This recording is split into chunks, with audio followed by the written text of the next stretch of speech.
Good morning everyone. बेटे आवाज आ रही है आप लोगों को? Am I audible to you?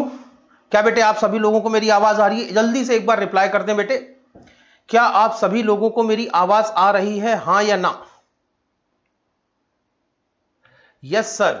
चलो बेटे, उत्कर्ष का आंसर आया यस सर। बेटे मैं आप सभी लोगों से उम्मीद करता हूं कि आप सभी लोग बीच बीच में जवाब देते रहें, रिप्लाई करते रहें, ताकि मुझे लगे कि भाई आप लोग भी क्लास के अंदर बैठे हुए हैं और अल्टीमेटली आप लोगों को ये बातें समझ में आ रही हैं। यस सर, पारस ने भी कह दिया यस सर। बेटे पारस ने, उत्कर्ष ने तो कह दिया। प्रियंका और सोनू सर, आज हमारी पहली क्लास है ना, तो अभी थोड़ा सा डर लग रहा है। मतलब थोड़ा आप बोलो, हम थोड़ा सा यूज्ड टू हो, फिर उसके बाद सर हम देखते हैं, सोचते हैं, आराम से बताएंगे, फिर उसके बाद यस और नो बोलेंगे। सर इतनी जल्दी क्या है? अच्छा ऐसा है, ओके। हाँ सर। तो बेटे पारस यस सर, ओके, पारस ने भी कह दिया यस सर। बेटे आओ आगे चलते हैं। हाँ तो बेटे एक बार सभी को और very good morning. Okay sir, good morning. आज क्या करने वाले बेटे, जैसे कल की क्लास के अंदर हमारा क्या डिस्कस हुआ था? कल की क्लास के अंदर बेटे हमने सिर्फ और सिर्फ क्लास का शेड्यूल डिस्कस किया था, किस तरीके से हमारी क्लास चलने वाली है वो हमने डिस्कस किया था, किस किस समय पे क्या कंप्लीट होगा, टेस्ट सीरीज का हमारा क्या शेड्यूल होगा, किस तरीके से टेस्ट दिए जाएंगे, टेस्ट सीरीज किस तरीके से होगी, ये सब बातें बेटी हमारी कल डिस्कस हुई थी क्लास में। आज से बेटे हमने एक चैप्टर शुरू करना है जिसका नाम है कैपिटल एंड रेवेन्यू। आओ बेटे कैपिटल एंड रेवेन्यू शुरू करें। ये बेटे हमारी रेगुलर क्लास है जो चलने वाली है बेटे नवंबर 2021 अटेम्प्ट के लिए हम रेगुलर क्लासेस को कर रहे हैं। ये क्लासेस जो बच्चे नए आए हैं मैं उनको शॉर्ट में समझा दूं, एक बार मतलब कि समरी में बता दूं। ये हमारी क्लासेस शुरू हुई है, कायदे से देखा जाए तो आज से हमारी क्लासेस शुरू हो रही हैं। ये रेगुलर क्लासेस का कोर्स हमारा 31 अगस्त तक कंप्लीट हो जाएगा। 2 सितंबर से हमारी रिवीजन क्लासेस शुरू होंगी, 30 सितंबर तक हमारी रिवीजन क्लासेस चलेंगी। फिर उसके बाद अक्टूबर में हमारी फुल कोर्स टेस्ट सीरीज शुरू होगी। उसके बाद ये जो रेगुलर क्लासेस चल रही हैं और साथ में रिवीजन क्लासेस होंगी, उन्हीं के साथ साथ हमारा साथ में chapter wise micro test series के पेपर होते रहेंगे, बीच बीच में आपके पेपर चलते रहेंगे। सितंबर में जैसे ही आपकी रिवीजन क्लासेस पूरी खत्म होंगी वैसे ही हमारे फुल कोर्स टेस्ट सीरीज शुरू हो जाएगी।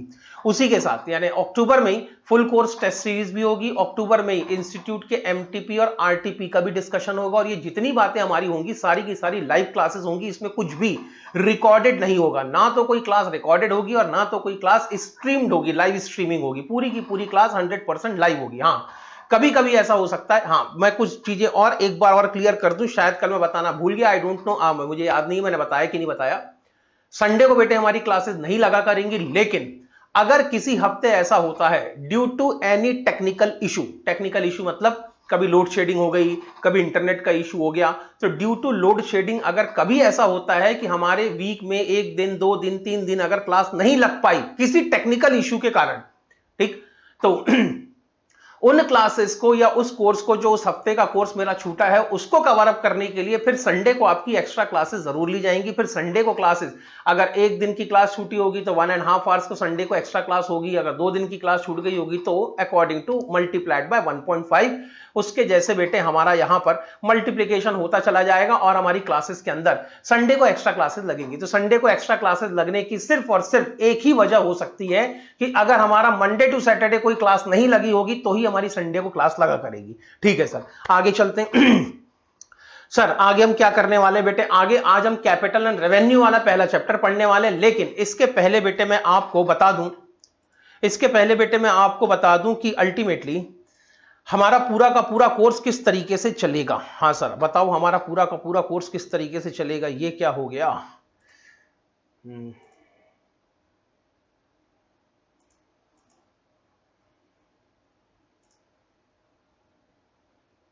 एक मिनट।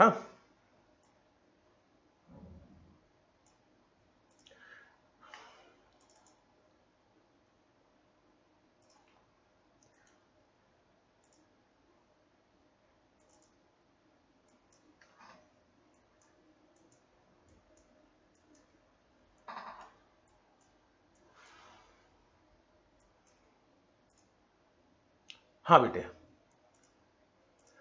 सर हमारा पूरा का पूरा कोर्स किस तरीके से चलेगा पहले मैं आपको यही बता दूं। हाँ सर लगे, हाँ तो ये भी बता दो। तो सुनो सबसे पहले बेटे आपने जब भी ऑर्डर बुक किया होगा, जैसे भी ऑर्डर बुक किया होगा, अगर आप लाइव क्लास देख रहे हैं या आपने बैकअप फैसिलिटी को सब्सक्राइब कर रखा है, अगर आप कोई कभी ऐसा होता है कि आप क्लास अटेंड नहीं कर पाते, या जो स्टूडेंट ऐसे हैं जो लाइव क्लास अटेंड नहीं कर रहे और जिन्होंने इस बैकअप फैसिलिटी के थ्रू इन क्लासेस को पढ़ना है, ये उनके लिए भी इक्वली इंपॉर्टेंट है। सबसे पहले बेटे आपने जब भी कोर्सेज को सब्सक्राइब किया होगा तो अकाउंट की आपको इस तरीके से एक बुक मिला, आपको इस तरीके से बुक मिलेगी, CA foundation principle and practices of account की। सर ये बुक किसने लिखा? बेटे मैंने लिखा हूं। अच्छा ठीक है सर, ये बुक बेटे भारत पब्लिकेशन से पब्लिश हुई है, तो मैं कह सकता हूं कि I am the author of this book. इसको एक बड़े पब्लिकेशन हाउस ने पब्लिश किया है।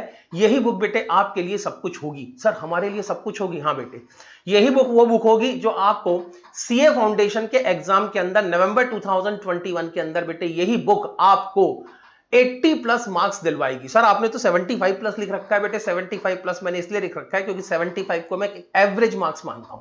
60 to 75 का मतलब यह है कि आपके एवरेज मार्क्स आए हैं। अगर 75 प्लस में जाते हैं आप, तब जाके आपको ऐसा है कि ठीक ठाक आपके मार्क्स एग्जाम के अंदर आए हैं। चलो बेटे, इसी बुक में अगर मैं आपको इंडेक्स की बात करूं तो पता चलेगा कि आपके सिलेबस में क्या कवर होता है। आपके सिलेबस में बेटे कुल मिला के जो कवर होते हैं वो होते हैं इस तरीके से 30 चैप्टर 30। सर 30 चैप्टर पढ़ने? हाँ बेटे 30 चैप्टर पढ़ने, 30 चैप्टर आपके कवर होंगे। इसके अंदर कुछ चैप्टर बेटे आपके, इसके अंदर जो कुछ चैप्टर होंगे वो होंगे आपके theoretical chapter.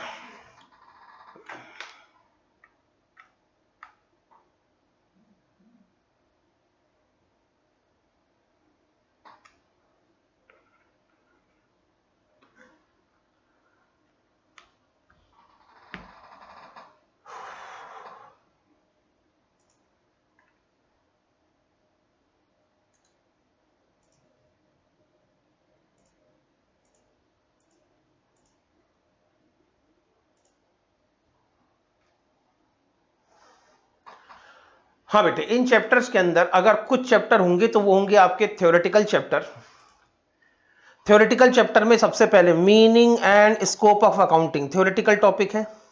Accounting principle theoretical topic है।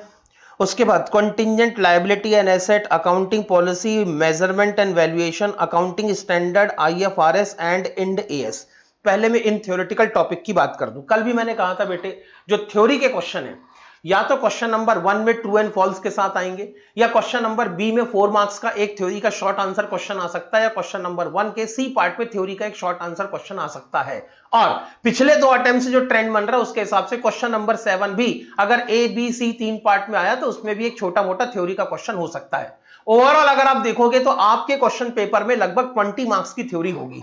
अब 20 मार्क्स की थ्योरी के लिए सर काम किस तरीके से करना है, तो बेटे पहले इन चैप्टर्स की कौन कौन से, meaning and scope of accounting, accounting principle, और तीसरा है कंटिंजेंट एसेट एंड लायबिलिटी, चौथा है अकाउंटिंग पॉलिसी, पांचवा है मेजरमेंट एंड वैल्यूएशन, और छठवा है accounting standard IFRS and Ind AS. पहली बात तो बेटे इनको हम शुरू में नहीं पढ़ेंगे।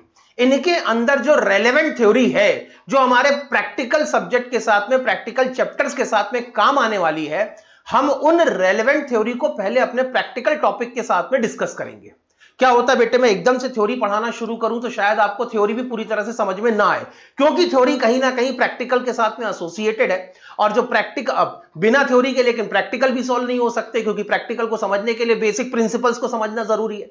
तो अल्टीमेटली यहां पे थ्योरी और प्रैक्टिकल का एक ऑप्टिमम कॉम्बिनेशन होना चाहिए। तो हम ये करने वाले हैं कि ये जो 6 चैप्टर्स हैं, इन चैप्टर्स के अंदर जो जो काम की थ्योरी है, जो जो ऐसी थ्योरी है जो हमारी प्रैक्टिकल काम, हमारे प्रैक्टिकल में काम आने वाली है, उनको हम अपने प्रैक्टिकल टॉपिक के साथ में ही डिस्कस करेंगे। थोड़ी थोड़ी थोड़ी थोड़ी थ्योरी हम अपने हर प्रैक्टिकल टॉपिक के साथ में डिस्कस करते चलेंगे। और उसके बाद जब हमारे पूरे 30 चैप्टर्स कंप्लीट हो जाएंगे, उन 30 चैप्टर्स को कंप्लीट करने के बाद फिर इन थ्योरी के चैप्टर्स पे वापस आएंगे। यानी ये जो थ्योरी के चैप्टर्स हैं, अब भाई कुल मिला के 20 मार्क्स का सवाल है, 20 मार्क्स में भी लगभग 12 मार्क्स की थ्योरी या इन 6 चैप्टर्स में से आएगी, ऐसा आप मान सकते हैं। तो ऐसी कंडीशन में यहां पर ये जो 6 चैप्टर्स हैं इनको हम डिटेल में पढ़ेंगे, इनको हम डिटेल में देखेंगे, लेकिन देखेंगे बेटे हम इनको अंतिम पड़ाव में। अंतिम पड़ाव मतलब जब हमारे सारे प्रैक्टिकल टॉपिक कंप्लीट हो चुके होंगे, उसके बाद हम इन चैप्टर्स को एक बार और ओवरव्यू करेंगे, एक बार और गो थ्रू करेंगे, देखेंगे इसमें से हमने क्या पढ़ा है, क्या बाकी है। जो बाकी होगा हम उसको वहां पर आखिरी में डिस्कस करेंगे। थ्योरी पढ़ने का हमारा यह तरीका होगा, पहली बात। ठीक है सर। अच्छा, अब जब आप सीए फाउंडेशन पढ़ना शुरू कर रहे हैं तो पहले मैं आपको बता दूं कुछ चैप्टर ऐसे हैं जो आपने 11th क्लास के अंदर पढ़ रखे हैं। सर वो कौन कौन से हैं? सबसे पहले journal entry, ledger posting, cash book, bank reconciliation statement, subsidiary book, rectification of error, concept and accounting of depreciation, उसके बाद बिल्स ऑफ एक्सचेंज, उसके बाद फाइनल अकाउंट। ये चैप्टर बेटे आप ऑलरेडी 11th क्लास के अंदर पढ़ चुके हैं। अच्छा सर ये क्यों बता रहे हो, क्या आप नहीं पढ़ाओगे? बेटे मैं भी पढ़ाऊंगा, रुको जरा। अब इसके बाद कुछ चैप्टर्स ऐसे हैं जो आपने 12th क्लास के अंदर पढ़े। सर कौन कौन से चैप्टर ऐसे? बेटे इसमें से financial statement of non for profit organisation, partnership में distribution of profit, valuation of goodwill, change in profit sharing ratio, admission of partner, retirement of partner, issue and forfeiture of share and issue of debenture. ये आपने बेटे अपनी 12th class के अंदर पढ़ रखी है। सर ये क्यों बता रहे हो आप? बेटे मैं इसलिए बता रहा हूं क्योंकि जब आप इंडेक्स देखते हो, चैप्टर के नाम देखते हैं, तो आपके मन में एक भाव उत्पन्न होता है कि अरे यार ये तो हमारा 11th में पढ़ा हुआ है, अरे यार ये हमारा 12th में पढ़ा हुआ है, ये तो हमसे पूरा बनता है। आपसे बनता होगा बेटे, मैं ये नहीं कह रहा कि आपके कंसेप्ट क्लियर नहीं है, आपके बिल्कुल कंसेप्ट क्लियर है, लेकिन यहां पर इन्हीं चैप्टर्स को दोबारा अब पढ़ते समय आपको अपनी सोच बदलनी पड़ेगी। सर सोच बदलनी पड़ेगी का मतलब यहां पे बेटे इन्हीं चैप्टर को दोबारा पढ़ते समय अब आपको ये सोचना पड़ेगा कि हमें सीए का पेपर देना है, हमें सीए फाउंडेशन का पेपर देना है, और वहां पर अब जो क्वेश्चन आने वाले हैं उनका लेवल होगा ये। आपके 11th और 12th में जो सबसे आखिरी लास्ट हार्डेस्ट क्वेश्चन रहा होगा वो आपके सीए फाउंडेशन में सबसे स्टार्टिंग और पहला क्वेश्चन बनने वाला है। यानी जहां पर आपने 11th और 12th को खत्म किया था क्वेश्चंस को, उन क्वेश्चन में जो सबसे आपका आखिरी सबसे टफ क्वेश्चन रहा होगा वो सीए फाउंडेशन के लिए सबसे इजी क्वेश्चन डिस्कस होगा बेटे, आप ये मान के चले। तो वहां से बेटे आपके क्वेश्चंस की शुरुआत होने वाली है। अब आप अचानक एक बड़े ही जबरदस्त ऊपर लेवल पे पहुंच जाओगे। इसीलिए मैं ये नहीं कह रहा कि 11th 12th की पढ़ाई आपके काम नहीं आएगी, बिल्कुल आपके काम आएगी। ऐसी बात नहीं है कि आपने जो 11th 12th में पढ़ रखा है वो बेकार है, नहीं, वो सब काम का है। लेकिन अब यहां पर चीजों को देखने का तरीका, काम करने का तरीका और हमारी जो अप्रोच होगी वो हमारी अप्रोच बदल जाएगी। अच्छा इसके अलावा बेटे, इसके अलावा अब कुछ चैप्टर ऐसे भी हैं जो आपके लिए नए होंगे। सर कौन कौन से? पहला चैप्टर होगा बेटे आपके लिए कैपिटल एंड रेवेन्यू। ये बेटे आपके लिए नया है, ना तो 11th क्लास के अंदर आता है ना तो 12th क्लास के अंदर आता है। उसके अलावा goods sold on return basis, average due date, account current, inventory valuation, consignment account. हाँ कंसाइनमेंट अकाउंट अगर आप स्टेट बोर्ड के स्टूडेंट है, कॉमर्स अगर आपने ले रखी है तो कंसाइनमेंट अकाउंट आपने 11th और 12th में पढ़ा होगा। लेकिन अगर आप सीबीएसई के स्टूडेंट है तो कंसाइनमेंट अकाउंट भी आपके सिलेबस में नहीं हुआ करता था। अच्छा सर ये चैप्टर्स का क्या करेंगे? इन चैप्टर्स को बेटे हम थोड़ा सा धीरे धीरे चलेंगे। इसके अंदर नंबर ऑफ क्वेश्चन जरूरत से ज्यादा ही मैं डिस्कस करूंगा। नंबर ऑफ क्वेश्चन ज्यादा डिस्कस करने का रीजन ये होगा कि आपकी क्योंकि 11th और 12th की इनके साथ में प्रैक्टिस नहीं है, तो इनके साथ में कंफर्टेबल होने के लिए आपको जरूरी है कि इन चैप्टर्स को बहुत ज्यादा डिटेल में पढ़ना पड़े। और मैं इन चैप्टर्स की एक बार और इंपॉर्टेंस समझा दूं। एग्जाम के अंदर goods sold on return basis का एक क्वेश्चन आता है 5 मार्क्स का, एवरेज ड्यू डेट और अकाउंट करेंट का एक क्वेश्चन आता है 5 मार्क्स। सर दोनों एक ही हैं क्या? नहीं, दोनों अलग अलग हैं, लेकिन अक्सर मैंने देखा बेटे एवरेज ड्यू डेट और अकाउंट करेंट का जो क्वेश्चन होता है वो ऑप्शन में आता है। तो या तो आपने एवरेज ड्यू डेट का क्वेश्चन सॉल्व करना है या अकाउंट करेंट का क्वेश्चन सॉल्व करना होता है, और ये जो क्वेश्चन होते हैं ये होते हैं 5 मार्क्स के। इसके बाद इन्वेंट्री वैल्यूएशन, इन्वेंट्री वैल्यूएशन का एक क्वेश्चन आता है बेटे आपका 10 मार्क्स का। कंसाइनमेंट अकाउंट का एक क्वेश्चन आता है बेटे 10 मार्क्स का। उसके बाद कैपिटल एंड रेवेन्यू की जो बात की थी उसका एक क्वेश्चन आता है बेटे 2 मार्क्स का। तो कुल मिला के आप अगर अपने पेपर के अंदर देखोगे तो 10 20 इन दोनों को मिला के हो गया 30 और 2, यानी कुल मिला के 32 मार्क्स का क्वेश्चन पेपर ऐसा होगा, या 32 मार्क्स के क्वेश्चन आपके एग्जाम पेपर में ऐसे होंगे जिन चैप्टर्स को आपने ना तो 11th में पढ़ा है ना तो 12th में पढ़ा है। अब अगर आप सिर्फ और सिर्फ 11th और 12th के भरोसे सीए फाउंडेशन का पेपर देने की कोशिश करते हैं और अगर आपके मन में विचार उठता है कि हमने 11th और 12th में अकाउंटिंग बहुत अच्छे से पढ़ रखी है और हमें बहुत मार्क्स मिले हैं, तो बेटे ये ख्याल आप अपने मन से निकाल दें, क्योंकि अगर आप सिर्फ 11th 12th के भरोसे पेपर देने की सोच रहे हैं तो आप 100 मार्क्स का पेपर नहीं दे रहे, आप बेटे सिर्फ और सिर्फ 68 मार्क्स का पेपर देंगे। और उन 68 मार्क्स के पेपर में भी आपको कम से कम पास होने के लिए तो 40 मार्क्स चाहिए ही चाहिए, लेकिन क्योंकि अकाउंटिंग सबसे इंपॉर्टेंट सब्जेक्ट है आपके पूरे सीए फाउंडेशन में, इनफैक्ट आपकी पूरे सीए की हिस्ट्री में सबसे इंपॉर्टेंट सब्जेक्ट है आपका अकाउंटिंग।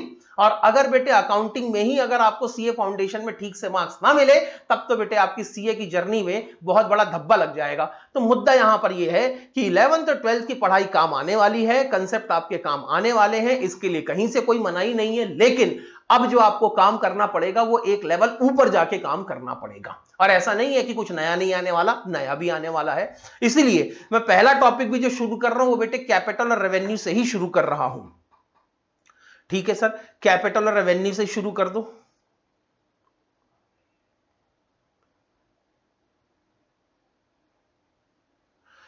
चलो बेटे शुरू करेंगे जल्दी से। पहला टॉपिक कैपिटल एंड रेवेन्यू। बेटे कैपिटल एंड रेवेन्यू को समझने के पहले, अकाउंटिंग को समझने के पहले आप सबसे पहले एक बात को समझ लें कि आप जो अकाउंटिंग पढ़ रहे हैं, अकाउंटिंग होती है language of business. Accounting is always the language of business. अगर आपको किसी को बिजनेस को समझना है, बिजनेस के ट्रांजैक्शंस और इवेंट्स को जब कभी रिप्रेजेंट करने की बात आती है, तो वो ट्रांजैक्शंस और इवेंट्स हमेशा अकाउंटिंग के फॉर्म में रिप्रेजेंट किए जाते हैं। तो अगर आप अकाउंटिंग पढ़ रहे हैं तो आप ये मान के चलें कि आपको बेटे हमेशा बिजनेस के पॉइंट ऑफ व्यू से सोचना पड़ता है। मैं ये नहीं कह रहा कि आपको अकाउंटिंग करने के लिए बिजनेस करना पड़ेगा ना, मैं ऐसा नहीं कह रहा, लेकिन बेटे आपकी सोच बिल्कुल एक बिजनेसमैन की जैसी होनी चाहिए। बिजनेसमैन की सोच को आपको और फिल्टर करना पड़ेगा, तब जाके आपको समझ में आएगा कि वाकई में अकाउंटिंग कैसे होती है। अभी मैं बात नहीं कर रहा कि what is the definition of accounting और अकाउंटिंग के अंदर क्या होता है, क्या स्टेप्स होती है, वो तो समय के साथ साथ धीरे धीरे सब डिस्कस हो ही जाना है। तो मुद्दा यहां पर यह है कि अगर मैं आपसे कहूं कि व्हाट इज द अकाउंटिंग, तो मैं एक प्रैक्टिकल सेंस में अगर बात करूं तो accounting is the language of business. यानी जैसे जैसे बिजनेस के अंदर कोई भी एक्टिविटी होगी, बिजनेस के अंदर किसी भी तरह का कोई भी ट्रांजैक्शन होगा, बिजनेस के अंदर किसी भी तरह का कोई भी इवेंट होगा, तो वो ट्रांजैक्शन या इवेंट को आपको अपनी अकाउंट की बुक में रिकॉर्ड करना पड़ेगा। और यहां पे जो अकाउंट की बुक होती है वो पूरे के पूरे बिजनेस की फाइनेंशियल पिक्चर्स को आपके सामने लाके रख देती है। अगर किसी बिजनेस के अंदर की इंफॉर्मेशन चाहिए, अगर किसी बिजनेस की इंटरनल इंफॉर्मेशन चाहिए, अगर आप बिजनेस के बारे में सही तरीके से बिल्कुल बारीकी से कुछ जानना चाहते हो, बिजनेस के सारे सीक्रेट्स अगर आप हासिल करना चाहते हो, तो आपको करना कुछ नहीं है, उसकी अकाउंट की बुक्स का एक्सेस ले लेना है। आपके पास अगर बिजनेस की अकाउंट्स की बुक्स हैं तो आप ये समझ लो, और सही तरीके से अगर आपको अकाउंट मेंटेन करते आता है और अकाउंट की इंफॉर्मेशन को पढ़ते आता है, तो आप बिजनेस की एक एक बारीकी को, एक एक कमियों को ढूंढ ढूंढ के निकाल सकते हैं। तो इसीलिए अकाउंटिंग करना है तो हर चीज आपको बिजनेस के पॉइंट ऑफ व्यू से सोचनी पड़ती है। दूसरा मैटर बेटे, आप अपनी लिमिटेशन को समझें। एज एन अकाउंटेंट आपको आपकी लिमिटेशन पता होनी चाहिए। सर मतलब, एक बात याद रखें बेटे, अकाउंटिंग करते समय अभी से लेकर सीए फाइनल तक आपके जहन में एक चीज बड़े अच्छे से क्लियर होनी चाहिए कि हमारी जो अकाउंटिंग है वो बिजनेस के लिए बनी है, लेकिन बिजनेस अकाउंटिंग के लिए नहीं बना है। सर मतलब कहना क्या चाहते हो? बेटे अगर बिजनेसमैन ने किसी भी ट्रांजैक्शन को परफॉर्म किया, किसी बिजनेस के मॉडल को बदला, बिजनेस करने के अगर उसने तरीके को बदला, तो जैसे ही बिजनेसमैन के बिजनेस करने के तरीके बदलेंगे, जैसे ही बिजनेसमैन अपने काम करने के तरीके को बदलेगा, तो अकॉर्डिंग टू बिजनेसमैन आपको आपकी अकाउंटिंग बदलनी पड़ेगी। तो जैसे जैसे बिजनेस बदलेगा वैसे वैसे आपको आपकी अकाउंटिंग भी बदलनी पड़ेगी। लेकिन कल को अगर कभी ऐसा हुआ कि आप कहो कि बिजनेस अकाउंटिंग के हिसाब से चले, तो ऐसा नहीं होगा। सर एग्जांपल, मैंने कहा एग्जांपल के लिए ऐसा सोचो, आपके बिजनेसमैन ने बिजनेस करने के लिए कोई नया ही मॉडल लेके आ गया, बिल्कुल नया मॉडल कि आज से हमारा बिजनेस ऐसे होगा।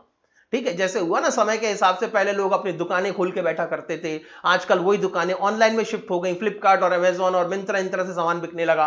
फिर उसके बाद बीच में चेन मार्केटिंग वाला कंसेप्ट आ गया था। इस तरीके से अलग अलग बिजनेस मॉडल आते रहते हैं, अलग अलग बिजनेस, फिर फ्रेंचाइजी मॉडल आ गया, फिर डीलरशिप मॉडल आ गया, फिर कंसाइनमेंट मॉडल आ गया। तो ऐसे करके बिजनेस के अंदर नए नए एक्सपेरिमेंट होते रहते हैं। बिजनेसमैन अपने बिजनेस को बढ़ाने के लिए अलग अलग तरीके से बिजनेस करते रहते हैं, नए नए बिजनेसमैन के आइडियाज आते रहते हैं।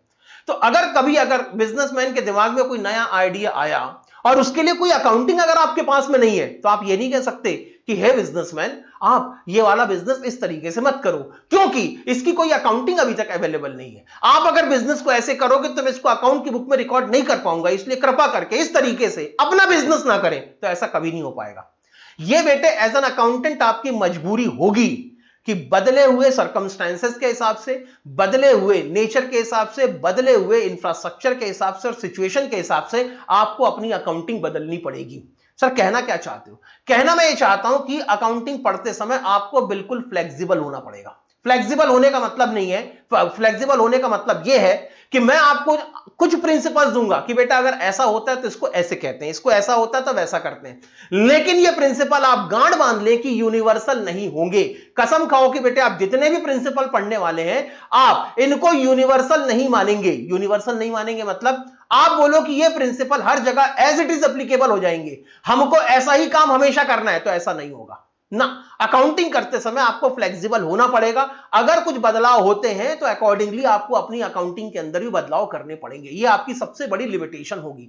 इसीलिए इसी के साथ में एक नई समस्या खड़ी होती है कि आप अकाउंटिंग को पढ़ते समय किसी भी चीज को रट नहीं सकते। रट नहीं सकते बोलने का मतलब मेरा यहां पर यह है कि जिस दिन से आपने बेटे अकाउंटिंग, खासकर अकाउंटिंग के सब्जेक्ट से रिलेटेड कुछ भी रटना शुरू किया, उस दिन आप समझ लें कि आपने बेटे अपनी उल्टी गिनती शुरू कर ली। बस बेटे उस दिन से आपके बुरे दिन शुरू हो गए, आप ये मान लें, क्योंकि आपने उस दिन से गलत रास्ते पे जाना शुरू कर दिया।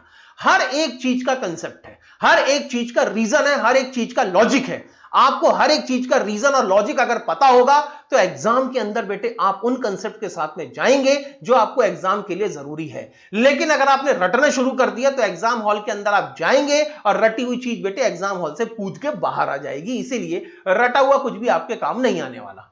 सर बॉटम लाइन क्या है? बेटे बॉटम लाइन तो यहां पर यही है कि अल्टीमेटली बेटे अकाउंटिंग करते समय आपको बिजनेस के पॉइंट ऑफ व्यू से सोचना है और आपको हमेशा ये मान के चलना है कि मैं अकाउंटेंट हूं, जैसा बिजनेस के अंदर एक्टिविटीज होंगी वैसा ही मुझे अपनी अकाउंटिंग के बेसिक प्रिंसिपल्स को फॉलो करते हुए उन ट्रांजैक्शन और इवेंट्स को अकाउंट की बुक में रिकॉर्ड करना है, उनको प्रोसेस करना है और उनसे रिजल्ट्स आइडेंटिफाई करके बाद में उसकी एनालिसिस भी करनी है। यही आपका काम होगा। अब जैसे जैसे पर्पस बदलेगा, इंटेंशंस बदलेगी, कंडीशन बदलेगी, सिचुएशन बदलेगी, तब उस कंडीशन में वैसे वैसे आपको आपके काम करने का तरीका बदलना पड़ सकता है। ठीक है सर, आगे चलते हैं। आओ बेटे, अब होता क्या है, अगर मैं किसी एक बिजनेस के पॉइंट ऑफ व्यू से सोचूं तो मैं आपसे पूछता हूं बेटे, एक बिजनेसमैन को फाइनेंशियल पॉइंट ऑफ व्यू से, अकाउंटिंग पॉइंट ऑफ व्यू से दो कौन सी चीजें सबसे ज्यादा महत्वपूर्ण लगती हैं, सबसे ज्यादा इंपॉर्टेंट लगती हैं? अगर मैं एक बिजनेसमैन के पॉइंट ऑफ व्यू से देखूं, अगर मैं एक बिजनेसमैन के ओपिनियन से देखूं, तो एक बिजनेसमैन को अपना बिजनेस करते समय सिर्फ दो ही चीजें इंपॉर्टेंट होती हैं। क्या सर, वो क्या क्या? बेटे उसको सिर्फ और सिर्फ दो ही चीजें इंपॉर्टेंट होती है। एक होती है बेटे उसके लिए एक्सपेंसेस और दूसरा होता है उसके लिए रिसिप्ट। आप किसी भी बिजनेसमैन से पूछो, किसी भी बिजनेसमैन से पूछो कि भाई आपके लिए इंपॉर्टेंट क्या है, तो कहता है कि भाई मैं जो सामान गुड्स बना के बेच रहा हूं या गुड्स खरीद के बेच रहा हूं या जो सर्विसेज मैं दे रहा हूं, उन सर्विसेज को देते समय, उन सर्विसेज को देकर मुझे पास में कितना पैसा आया, कुल मिला के साल भर में मेरे पास में कितना पैसा आया, और उस पैसे को जनरेट करने के लिए, उस पैसे को कमाने के लिए मैंने कितना खर्चा किया। एक बिजनेसमैन के डिसीजन इन दो ही चीजों पर बेस्ड होते हैं। कितना पैसा आया, जिसको हम लोग कहते हैं रिसिप्ट, और कितना पैसा उसने खर्च किया, क्योंकि बिना खर्चे के कमाई नहीं हो सकती बॉस।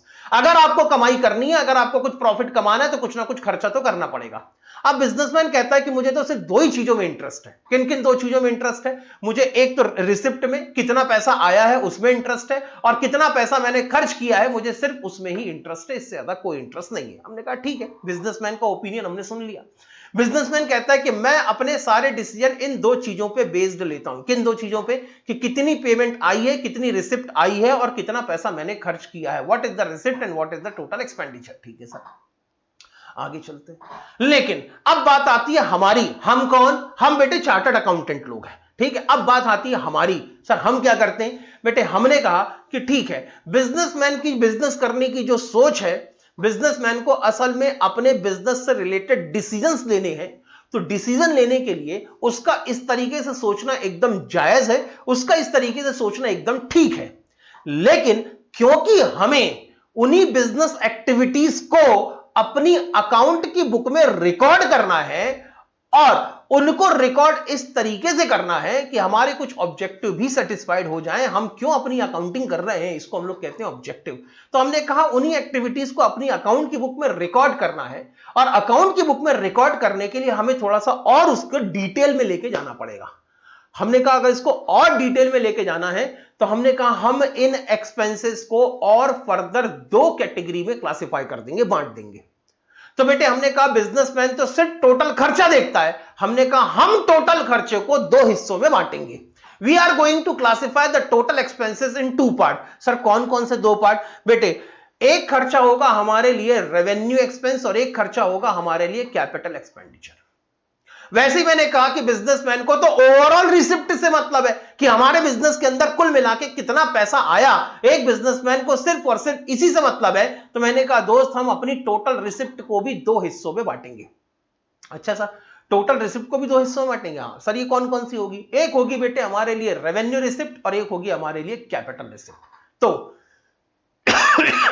बिजनेसमैन की सोच खत्म हो गई बेटे। बिजनेसमैन ने कहा कि क्योंकि मुझे अपने बिजनेस से रिलेटेड डिसीजन लेने हैं और बिजनेस के सारे डिसीजन मैं दो ही फैक्टर पे बेस लेता हूं, what is my total revenue and what is my total expense, या what is my total receipt and what is my total expense. लेकिन हमने कहा क्योंकि हमें अकाउंटिंग करनी है तो अकाउंटिंग करने के लिए हम इन एक्सपेंसेस को दो कैटेगरी में आगे जाके और सब डिवाइड करेंगे। कौन कौन सी दो कैटेगरी? हम अपने एक्सपेंसेस में ढूंढेंगे कि कौन से एक्सपेंसेस रेवेन्यू एक्सपेंस है, कौन से एक्सपेंस कैपिटल एक्सपेंडिचर है। वैसे ही हमारी जो टोटल रेवेन्यू होगा उस और हमारी जो टोटल रिसिप्ट होगी उसी को भी हम दो कैटेगरी में क्लासिफाई करेंगे, कौन सी हमारी रेवेन्यू रिसिप्ट होगी और कौन सी हमारी कैपिटल रिसिप्ट होगी। सर एक बात बताओ, जब बिजनेसमैन क्लासिफिकेशन नहीं कर रहा, जब बिजनेसमैन का कहना यह है कि मेरे सारे के सारे डिसीजन रेवेन्यू एक्सपेंस और रिसिप्ट पे बेस्ड हैं, तो हम ये क्लासिफिकेशन क्यों कर रहे हैं? यानी बेटे अब आपके दिमाग में दो सवाल उठ गए। बोलो ना बेटे आपके दिमाग में दो सवाल उठे कि नहीं उठे? बताओ बेटे आपके दिमाग में कोई दो सवाल आ रहे हैं अभी भी? ये बेटे सवाल उठना जरूरी है। मैं आप सभी से कह रहा हूं बेटे क्लास के अंदर जो स्टूडेंट बैठे हैं ये बीच बीच में आपके दिमाग में सवाल उठने जरूरी हैं। अगर आपके दिमाग में सवाल नहीं उठ रहे हैं मतलब आप उन चैप्टर्स को उस तरीके से नहीं देख रहे हो जिन तरीके से वो आपको देखना चाहिए। क्या बेटे आपके दिमाग में अभी भी कोई सवाल उठ रहे हैं? सर पता नहीं ऐसा कुछ समझ में तो नहीं आया। मैंने कहा ठीक है नहीं समझ में आया तो सुनो। अब आपके दिमाग में पहला सवाल तो ये उठ रहा है कि सर हम ये क्लासिफिकेशन कर क्यों रहे हैं, हम इन एक्सपेंसेस को रेवेन्यू एक्सपेंस और कैपिटल एक्सपेंडिचर में क्यों क्लासिफाई कर रहे हैं, सर हम इन रिसिप्ट को रेवेन्यू रिसिप्ट और कैपिटल रिसिप्ट में क्यों क्लासिफाई कर रहे हैं। पहला सवाल तो ये उठ रहा है कि सर जरूरत क्या है इसकी, और दूसरा सवाल चलो ठीक है सर जरूरत समझ में आ भी गई तो सर इसको करेंगे कैसे।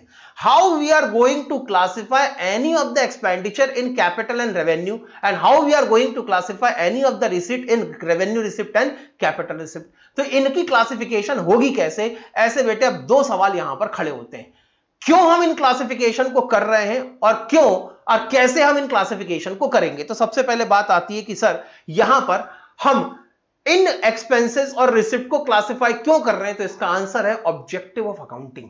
हमारी अकाउंटिंग का पर्पस क्या है, हमारी अकाउंटिंग का ऑब्जेक्टिव क्या है। हम अकाउंटिंग करके सारी बिजनेस की एक्टिविटीज को अकाउंटिंग की बुक में रिकॉर्ड करके हम क्या हासिल करना चाहते हैं, व्हाट इज द ऑब्जेक्टिव। और दूसरी चीज वो ऐसे कौन से पैरामीटर्स हैं, ऐसे कौन से की एलिमेंट हैं या ऐसे कौन से बेंचमार्क हैं जिनको हमें ध्यान में रख के एक्सपेंसेस को और रिसिप्ट को कैपिटल एंड रेवेन्यू में क्लासिफाई करना है। तो अब तक आपको समझ में आ गया होगा कि इस पूरे चैप्टर के अंदर आप क्या पढ़ने वाले हैं। इस पूरे चैप्टर के अंदर बेटे आप पढ़ने वाले हैं कि किसी भी आइटम को, जो भी चीज आपके सामने आएगी, जो सिचुएशन आपके सामने आएगी, वो जिस भी आइटम को क्रिएट करेगी उस पर्टिकुलर चीज को, उस पर्टिकुलर आइटम को आपने रेवेन्यू क्लासिफाई करना है कि कैपिटल क्लासिफाई करना है। पूरा का पूरा चैप्टर इसी क्लासिफिकेशन पे बेस्ड है। ठीक है सर आगे चलते हैं। चलो फिर सबसे पहली बात आती है कि सर ये क्लासिफिकेशन हम क्यों कर रहे हैं। इसके लिए बेटे सबसे पहले आपको देखना चाहिए ऑब्जेक्टिव ऑफ अकाउंटिंग। और हमारी अकाउंटिंग के ऐसे तो कई मल्टीपल ऑब्जेक्टिव हैं, लेकिन फिलहाल हमारी अकाउंटिंग के दो सबसे इंपॉर्टेंट ऑब्जेक्टिव है। अब बाकी इसके अलावा जो ऑब्जेक्टिव्स हैं वो सेकेंडरी ऑब्जेक्टिव है, मतलब प्राइमरी ऑब्जेक्टिव मेरे दो ही हैं। इसमें पहला ऑब्जेक्टिव है ascertainment of income position of the business entity और द बिजनेस और द फर्म, जिस भी नाम से आप पुकारना चाहो। जिस बिजनेस की हम लोग अकाउंटिंग कर रहे होते हैं, अकाउंटिंग में उसको कहा जाता है एंटिटी। तो जिस भी एंटिटी या जिस भी बिजनेस की आप अकाउंटिंग कर रहे हैं, उस बिजनेस एंटिटी की फाइनेंशियल पोजीशन को आइडेंटिफाई करना, ये हमारे इनकम पोजीशन को आइडेंटिफाई करना, ये हमारा पहला ऑब्जेक्टिव होता है। अच्छा सर, इनकम पोजीशन को आइडेंटिफाई करना मतलब, इनकम पोजीशन को आइडेंटिफाई करने का मतलब है कि उस बिजनेस से रिलेटेड प्रॉफिट या लॉस को कैलकुलेट करना। That is our first objective. Ascertainment of profit और loss, ascertainment of profit oblique loss, हमने क्या कमाया या हमने क्या गंवाया। एक बिजनेसमैन बेटे साल भर बिजनेस करेगा तो या तो बेटे पैसे कम खर्च करेगा, इनकम उसकी ज्यादा होगी तो डेफिनेटली प्रॉफिट कमाएगा। हो सकता है कि उसकी इनकम कम हो लेकिन खर्चे ज्यादा हो जाएं तो फिर डेफिनेटली ये भी हो सकता है कि उसको लॉस हो रहा हो। तो ऐसी कंडीशन है बेटे, यहां पर एक बिजनेसमैन ने एक अकाउंटिंग पीरियड में कितना प्रॉफिट कमाया है या उसको कितना लॉस हुआ है, ये आइडेंटिफाई करना हमारा पहला ऑब्जेक्टिव होता है। एज एन अकाउंटेंट हमसे पहले उम्मीद ये की जाती है कि हम जब भी पूछा जाए तो हम ये बताने में सक्षम हो, we should be capable enough to tell what is the profit और loss during the accounting period. एक अकाउंटिंग पीरियड में, एक पर्टिकुलर टाइम पीरियड में कितना प्रॉफिट एक एंटिटी ने कमाया है या कितना लॉस एक एंटिटी को हुआ है, यह बताना हमारी पहली ड्यूटी बनती है। That is the first objective of accounting. अब सवाल यह है कि सर ये प्रॉफिट या लॉस कैसे निकाला जाए। बेटे मेरा आप सभी से एक सवाल है, बताओ अगर आप अकाउंटेंट हो तो आप प्रॉफिट या लॉस कैसे निकालोगे, ये बताओ बेटे। बेटे मेरा आप सभी से एक सवाल है, मेरा आप सभी से एक क्वेश्चन है कि आप बताएं कि आप ये प्रॉफिट या लॉस कैसे कैलकुलेट करेंगे।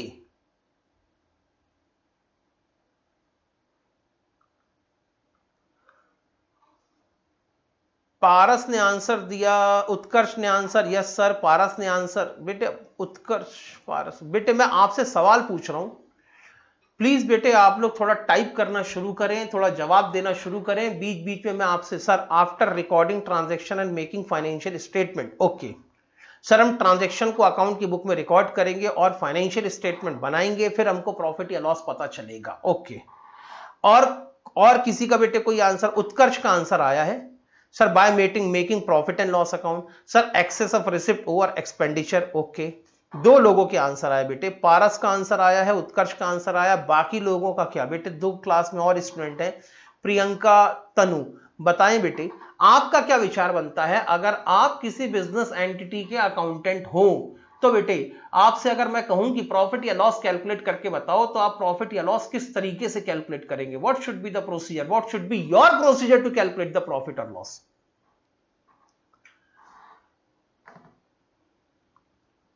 कोई जवाब नहीं।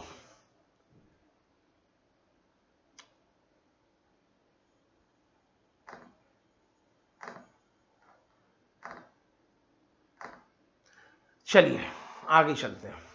असल में जब भी आपसे कहा जाए कि आप एज एन अकाउंटेंट किसी बिजनेस एंटिटी का प्रॉफिट या लॉस कैलकुलेट करके बताओ, तो हम अकाउंटेंट लोग सोचते हैं कि जनरली प्रॉफिट या लॉस कैसे निकाला जाता है, और जो जनरली सभी लोग जिस तरीके से प्रॉफिट या लॉस निकालते हैं हम भी उसी तरीके से प्रॉफिट या लॉस निकालेंगे। हम कोई अकाउंटेंट कम्युनिटी से अलग तो है नहीं कि हम कुछ अलग और नया काम करने लगे। तो हमने कहा पता करो कि जनरली सारे लोग प्रॉफिट या लॉस कैसे निकालते हैं। अब सारे लोग प्रॉफिट या लॉस निकालने के लिए क्या काम करते हैं बेटे? सारे लोग प्रॉफिट या लॉस निकालने के लिए एक कंसेप्ट को फॉलो करते हैं जिसका नाम है मैचिंग कंसेप्ट। सर ये मैचिंग कंसेप्ट कहां मिलेगा? ये अकाउंटिंग प्रिंसिपल वाला जो चैप्टर है उसके अंदर मिलेगा। ऑब्जेक्टिव ऑफ अकाउंटिंग कहां मिलेगा? Objective of accounting chapter number 1 के अंदर मिलेगा। तो दिक्कत यह है कि आपको पहले खूब सारी थ्योरी पढ़ाई जाती है, लेकिन थ्योरी से रिलेटेड जो प्रैक्टिकल है, जहां पर असल में उस थ्योरी को समझ में आना है, वहां पर वो थ्योरी नहीं होती, और उस चक्कर में ना थ्योरी ठीक से समझ में आती ना प्रैक्टिकल ठीक से समझ में आता है।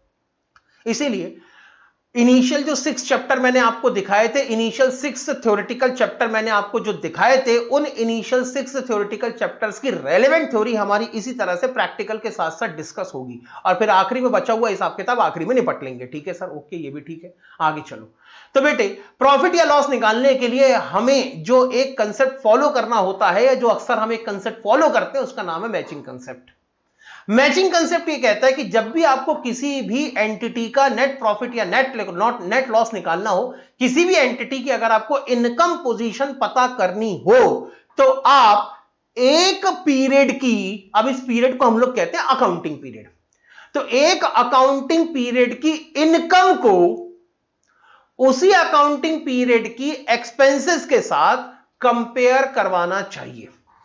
अब फिर से बोलता हूं बेटे, मैचिंग कंसेप्ट क्या कहता है? मैचिंग कंसेप्ट कहता है to calculate the net profit और लॉस ऑफ एन एंटिटी और of a business firm, income earned of the period, एक अकाउंटिंग पीरियड की जो इनकम अर्न्ड है, उसने जो इनकम कमाई है, उस इनकम अर्न्ड को शुड बी कंपेयर्ड और शुड बी मैच्ड, मैच्ड का मतलब होता है कंपेयर करना, शुड बी मैच्ड और कंपेयर विथ एक्सपेंसेस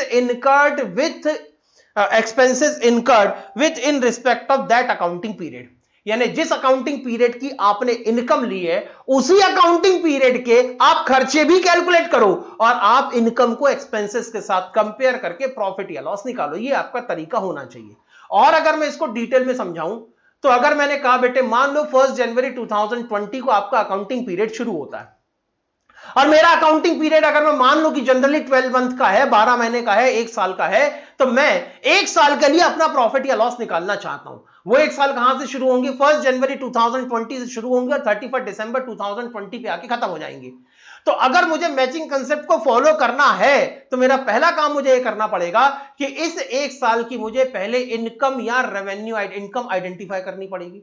इस 1 साल की पहले मुझे इनकम आइडेंटिफाई करनी पड़ेगी, फिर मुझे इसी 1 साल के, इसी पर्टिकुलर 1 साल के, यानी पिछले साल के एक्सपेंसेस भी नहीं लूंगा, अगले साल के एक्सपेंसेस भी नहीं लूंगा। अगर अगले साल के एक्सपेंसेस मैंने पे कर भी दिए तब भी मैं उनको इग्नोर कर दूंगा, मैं सिर्फ और सिर्फ इसी साल के एक्सपेंसेस को लूंगा।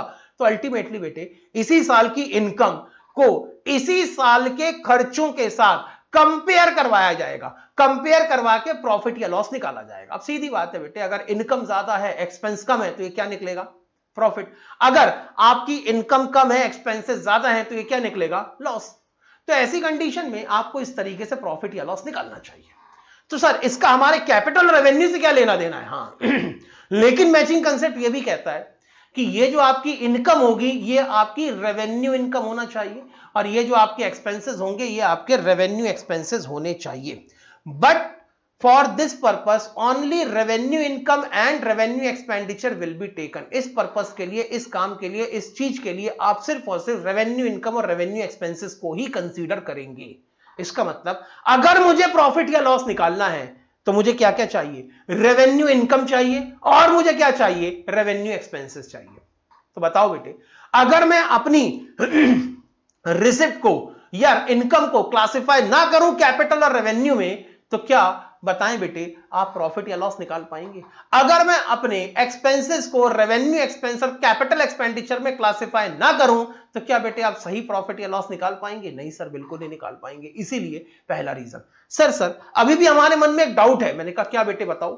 सर सभी लोग तो ऐसी प्रॉफिट निकालते हैं, सर सभी लोग तो इसी तरीके से प्रॉफिट निकालते हैं, सर सभी लोग इसी तरीके से प्रॉफिट निकालते हैं, तो नया क्या है? सर आपने ऐसी कौन सी नई बात बताई? नहीं बेटे, प्रॉफिट निकालने के कई अलग अलग तरीके हो सकते हैं। फॉर एग्जांपल एक तरीका यह भी होता है कि अगर मैं अपनी ओपनिंग कैपिटल ले लूं, ओपनिंग क्लोजिंग कैपिटल ले लूं, क्लोजिंग कैपिटल में से ओपनिंग कैपिटल को माइनस कर दूं तो अभी जो डिफरेंस आएगा वो भी मोटे मोटे तौर पे मेरे प्रॉफिट को ही रिप्रेजेंट कर रहा है। सर ऐसे कैसे? सोचो ना बेटे, इस साल मैंने अपना बिजनेस शुरू किया, 1 जनवरी 2020 को मैंने अपना बिजनेस शुरू किया। अपना बिजनेस शुरू करने के लिए मैंने 5 लाख रुपए की इन्वेस्टमेंट करी।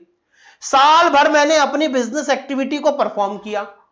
साल भर अपनी बिजनेस एक्टिविटी को परफॉर्म करने के बाद ईयर एंड में, साल के आखिरी में, अब मेरे पास में बेटे साल के आखिरी में मेरे पास में 7 लाख रुपीस की कैपिटल है। तो बताओ बेटे कैपिटल इंक्रीज हो गई कि डिक्रीज? बताओ ना बेटे, कैपिटल बढ़ गई कि कम हो गई? बोलो बेटे, जवाब दो, कैपिटल बढ़ गई कि कम हो गई?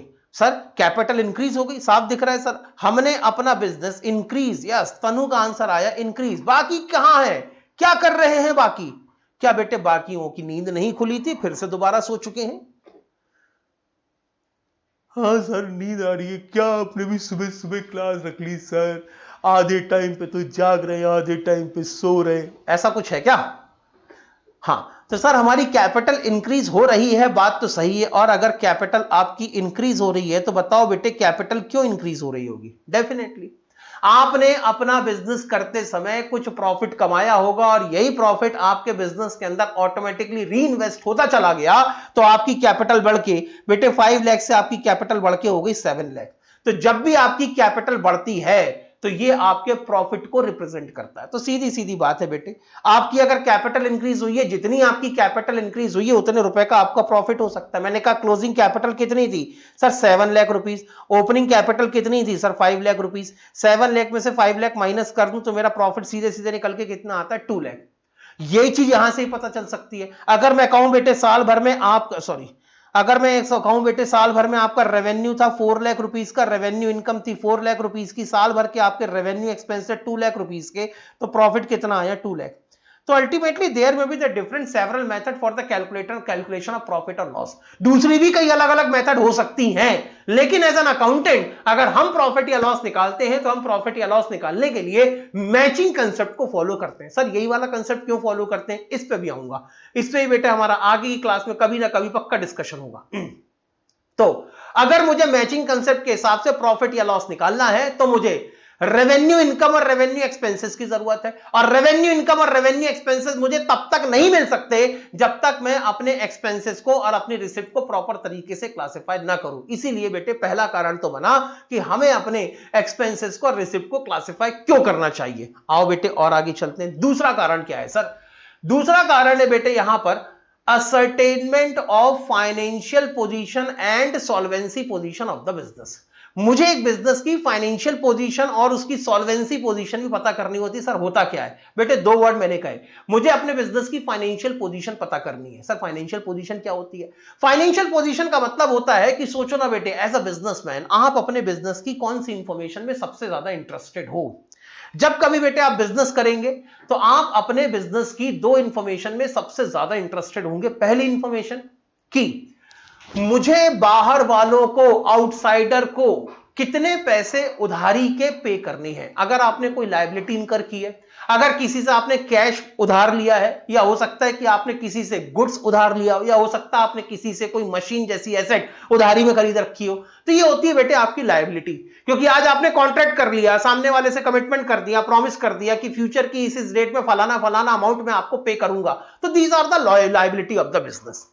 तो आप अपने बिजनेस को जब कंसर्न होते हो तो अपने बिजनेस के कंसर्न के समय आप एक ही बात सोचते हो कि मुझे बाहर वालों को, आउटसाइडर को कितना पैसा देना है, और ये जो पैसा आपको बाहर वालों को under contractual terms and condition pay करना है, इसको हम लोग कहते हैं liability. So what is the liability? Amount payable to outsider under the contractual agreement between you and outsider is known as liability. जितना भी आपने बाहर वालों से पैसा उधार ले रखा है वो आज नहीं तो फ्यूचर की डेट में कभी ना कभी तो आपको पे करना पड़ेगा। तो जो फ्यूचर में आपको या बाहर वालों का अमाउंट पे करना है, दैट इज योर लायबिलिटी। दूसरा आपका इंटरेस्ट होता है ये पता करने में कि मेरे बिजनेस के पास में कितने रुपए की एसेट है। तो ये आइडेंटिफाई करना कि हमारे बिजनेस की लायबिलिटी कितने रुपए की है और हमारे बिजनेस के पास में कितने रुपए की एसेट्स हैं, इसको हम लोग कहते हैं फाइनेंशियल पोजीशन। तो फाइनेंशियल पोजीशन का मतलब है कि आपको दो चीजें पता करनी है कि आपके बिजनेस ने बाहर वालों से कितना पैसा उधार ले रखा है और साथ में आपके बिजनेस के पास में कितने रुपए की एसेट है। जब हम ये आइडेंटिफाई करते हैं, ये पता करने की कोशिश करते हैं, तो इसको हम लोग कहते हैं कि हम फाइनेंशियल पोजीशन पता कर रहे हैं। वैसे ही एक टर्म और भी कहा, and solvency position of the business. अब सर ये सॉल्वेंसी पोजीशन क्या होता है? अगर मैं सॉल्वेंसी पोजीशन की बात करूं तो फिर अगला स्टेप क्या होगा? हम पता करेंगे हमारे पास में कितने रुपए की एसेट्स है, हम पता करेंगे हमारे पास में कितने रुपए की लायबिलिटी है, साथ में हम यह भी पता करने की कोशिश करते हैं कि क्या हम अपनी लायबिलिटी का सही समय पे पेमेंट कर पाएंगे या नहीं कर पाएंगे। Are we capable enough of paying our own liability at the right time? क्या हमारे पास में इतने रिसोर्सेज हैं, क्या हमारे पास में इतनी एसेट्स हैं कि जब जब हमारी लायबिलिटी ड्यू होगी, ड्यू होने का मतलब जब बेटे जो भी क्रेडिटर है, लायबिलिटी होल्डर हैं, जिनको हमें पैसे देना है, जब जब बेटे वो मुझसे पैसे मांगने आएंगे तब तब मेरे पास सफिशिएंट रिसोर्सेज होंगे, तब तक सफिशिएंट मेरे पास में फंड होगा ताकि मैं अपनी लायबिलिटी का पेमेंट कर सकूं। तो क्या मेरे साथ में ये सिचुएशन काम करती है, हां या ना? सर ऐसा क्यों पता करते हैं? ऐसा इसीलिए पता करते हैं कि सोचो बेटे, अगर आपकी एसेट ज्यादा है, लायबिलिटी कम है, इसका मतलब जब भी आपकी लायबिलिटी ड्यू होगी आप अपनी लायबिलिटी को पे करने में एकदम सक्षम होंगे। You will be capable enough to pay all your liability. तो फिर आपकी जो फाइनेंशियल पोजीशन है उसको कहा जाएगा सॉल्वेंट। लेकिन ऐसा भी हो सकता है कि आपकी एसेट्स आपके पास में कम हो लेकिन लायबिलिटी आपके पास में ज्यादा हो। In that condition it may be presumed ये ऐसा माना जा सकता है कि आप अपनी लायबिलिटीज को ड्यू डेट के दिन पे करने के लायक ना हो, तब इस कंडीशन में आपकी जो सिचुएशन होगी उसको माना जाएगा आपको इंसॉल्वेंट। हालांकि दो वर्ड कहें कि आपको एक फाइनेंशियल पोजीशन पता करनी है, दूसरा आपको सॉल्वेंसी पोजीशन पता करनी है। फाइनेंशियल पोजीशन पता करने के लिए हम एसेट्स और लायबिलिटी की मॉनेटरी वैल्यू को ढूंढते हैं, और सॉल्वेंसी पोजीशन भी इन्हीं एसेट्स और लायबिलिटी की वैल्यू पे बेस्ड होती है। तो मोटे मोटे तौर पे अगर मैं दोनों ऑब्जेक्टिव की बात करूं तो इन दोनों ऑब्जेक्टिव के लिए आपको दो चीजें चाहिए। एक तो चाहिए what is the value of asset, और कितनी आपकी लायबिलिटी जो आपको आउटसाइडर को पे करना है। अब और अगर मैं आगे चलूं तो सिर्फ एसेट्स और लायबिलिटी की वैल्यू को कैलकुलेट करने को, पता करने को हम लोग कहते हैं फाइनेंशियल पोजीशन। लेकिन मैं अगर इन दोनों की वैल्यू को कंपेयर करना शुरू कर दूं, कंपेयर करूं तो पता लगता है sir the value of asset is greater than the value of liability. हमारी एसेट की वैल्यू हमारी लायबिलिटी से ज्यादा है। अगर एसेट की वैल्यू लायबिलिटी से ज्यादा है तब उस कंडीशन में बेटे आप ये मान के चलेंगे कि आपका बिजनेस सॉल्वेंट बिजनेस है।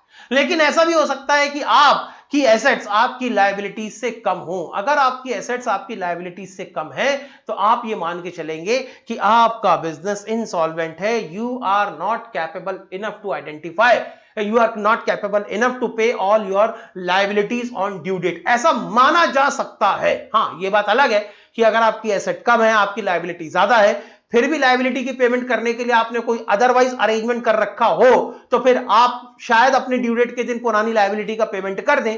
तो फिर ऐसी कंडीशन में ये नहीं कहूंगा कि आप इंसॉल्वेंट हो। लेकिन अगर फाइनली ऐसा निकल के आता है कि इन लायबिलिटी का पूरा पेमेंट किया ही नहीं जा सकता, इसका मतलब आपकी फाइनेंशियल पोजीशन इंसॉल्वेंट मानी जाएगी। तो अल्टीमेटली बेटे दोनों ही चीजें, फाइनेंशियल पोजीशन आइडेंटिफाई करना as well as solvency position identify करना, ये किस पे बेस्ड होगा? ये दोनों ही चीजें अगर आपकी बेस्ड होंगी तो these that will be based on the value of assets and value of your liability. ये एसेट्स और लायबिलिटी की वैल्यू तुम लाओगे कहां से, मुद्दा ये है। तो जनरली जो हमारे कैपिटल एक्सपेंडिचर हैं वो एसेट्स बन जाते हैं। मैं वर्ड यूज कर रहा हूं बेटे, ध्यान रखें। जनरली जो हमारे कैपिटल एक्सपेंडिचर हैं वही हमारी एसेट्स बन जाती हैं, उसी को हम आगे जाके एसेट्स कहना शुरू कर देते हैं। लेकिन जनरली जो हमारी कैपिटल रिसिप्ट्स होती हैं, उन कैपिटल रिसिप्ट्स लायबिलिटी का दर्जा ले लेती हैं। वही कैपिटल रिसिप्ट आगे जाके लायबिलिटी बनना शुरू हो जाती है। हालांकि मैं ये नहीं कहूंगा कि हर कैपिटल रिसिप्ट लायबिलिटी होती है, लेकिन वन थिंग इज श्योर कि अगर कोई लायबिलिटी है तो कैपिटल रिसिप्ट का भाग होगी। That is the part of your capital receipt. तो मुद्दा यहां पर यह है कि अगर आप अपने रिसिप्ट को और एक्सपेंसेस को प्रॉपर तरीके से क्लासिफाई ना करो, तब ऐसी कंडीशन में आप यहां पर ना तो सही इनकम पोजीशन, प्रॉफिट या लॉस आइडेंटिफाई कर पाएंगे, और ना तो बेटे सही financial position and solvency position identify कर पाएंगे। तो फाइनली अब बात समझ में आ गई होगी क्यों हम किसी भी बिजनेस की, मैं फिर से एक बार बेटे पूरी समरी बना दूं। फाइनली आपको एक बात समझ में आ गई होगी कि क्यों हम किसी बिजनेस की रिसिप्ट्स को, एक्सपेंसेस को और उस बिजनेस की रिसिप्ट्स को कैपिटल रिसिप्ट्स और रेवेन्यू रिसिप्ट्स में क्लासिफाई करते हैं, कैपिटल एक्सपेंडिचर और रेवेन्यू एक्सपेंसेस में क्लासिफाई करते हैं। इतनी बात तो बेटे आपको समझ में आ गई होगी। मैं फिर से एक बार और समरी के फॉर्म में बता दूं, हम इनको क्लासिफाई क्यों कर रहे हैं। हम इनको क्लासिफाई सिर्फ और सिर्फ इसलिए कर रहे हैं ताकि रेवेन्यू एक्सपेंसेस और रेवेन्यू रिसिप्ट या रेवेन्यू इनकम, या जिनको हम लोग कॉमनली सिर्फ रेवेन्यू के नाम से ही पुकारते हैं, हम रेवेन्यू एक्सपेंसेस और रेवेन्यू रिसिप्ट्स को कंपेयर करके यहां पर इनकम पोजीशन आइडेंटिफाई कर सके। साइड बाय साइड यहां पर कैपिटल एक्सपेंडिचर और कैपिटल रिसिप्ट्स को कंपेयर करके यहां पर हम बिजनेस की फाइनेंशियल पोजीशन और सॉल्वेंसी पोजीशन को आइडेंटिफाई कर सके, जो कि हमारे दो सबसे इंपॉर्टेंट ऑब्जेक्टिव हैं अकाउंट के। तो सोचो बेटे, अगर आपने सही तरीके से क्लासिफिकेशन नहीं की, अगर आपने प्रॉपर तरीके से इसके क्लासिफिकेशन नहीं की, तो क्या कभी भी आप सही प्रॉफिट या लॉस निकाल पाएंगे? कोई खर्चा अगर आपके लिए कैपिटल एक्सपेंडिचर है तो उसको आपकी फाइनेंशियल पोजीशन में, अरे यार, अगर कोई खर्चा आपके लिए कैपिटल एक्सपेंडिचर है तो उसको आपकी फाइनेंशियल पोजीशन में एसेट का दर्जा मिलना चाहिए। लेकिन अगर आप उसको रेवेन्यू एक्सपेंस का दर्जा दे दो तो उससे क्या होगा? आपकी बेटे फाइनेंशियल पोजीशन निकालते समय एसेट की वैल्यू कम हो गई, इसका मतलब फाइनेंशियल पोजीशन भी आपकी गलत निकलेगी। साथ में आपके खर्चे या रेवेन्यू एक्सपेंसेस बढ़ गए तो इससे आपकी इनकम पोजीशन भी गलत निकलेगी। तो बेटे ऐसा करने से आपकी इनकम पोजीशन भी गलत निकलेगी, आपकी फाइनेंशियल पोजीशन भी गलत निकलेगी। इसीलिए सही तरीके से हर एक आइटम को कैपिटल और रेवेन्यू में क्लासिफाई करना जरूरी है। ठीक, तो दोस्तों बेटे जल्दी बताओ, एक बार जल्दी से जवाब दो, सिर्फ यस और नो लिख के जवाब दे दो एटलीस्ट। यहां तक बात बेटे आपके समझ में आई? बोलो ना बेटे, यहां तक बेटे आपके बात समझ में आई? जितना मैंने आपको अभी तक समझाया है, उत्कर्ष का कहना है यस सर, तनु का कहना है यस सर, पारस ने भी कहा यस सर, यस सर, सारी बात समझ में आई, वेरी गुड बेटे। प्रियंका ने भी कहा यस सर, ठीक है। तो यहां तक आपको सारी बातें समझ में आ गई हैं। अब क्योंकि बेटे इन्हीं नोट्स को आपने आखिरी तक रिवाइज भी करना है, इसीलिए जो जो मैंने आपको अभी तक दिखाया है, बताया है, सिखाया है, अगर आपने अभी तक नोट नहीं किया हो तो इसको आप लोग पहले नोट कर लें। सर क्या क्या नोट करना है? आओ बेटे, क्या क्या नोट करना है पहले मैं आपको बता दूं। सबसे पहले हमने बेटे डिस्कशन किया था इसका, इनकम पोजीशन का। यहां से बेटे आप इसको रिकॉर्ड करना शुरू करें। सर लिखना जरूरी है बेटे, लिख लोगे तो सब नहीं, ये नहीं, और इसके पहले जाना पड़ेगा।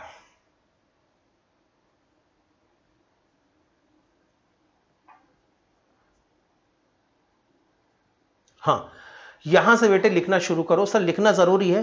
सर मैंने नोट कर लिया है। हाँ बेटे, आप सभी से मेरी गुजारिश होगी कि मैं पढ़ाते समय अपना पूरा कंसंट्रेशन, ये मेरी आदत है कि पढ़ाते, और मैं धीरे धीरे अपने आप को और बेटर करने की कोशिश कर रहा हूं। सर मैंने नोट कर लिया सर, सारी बात। अच्छा मैंने नोट, तनु ने रिकॉर्ड कर लिया है। हाँ, और बेटे मैं अपने आप को और बेहतर करने की कोशिश कर रहा हूं, और मैं ज्यादा कॉन्सेंट्रेट कर रहा हूं चीजों को समझाने में।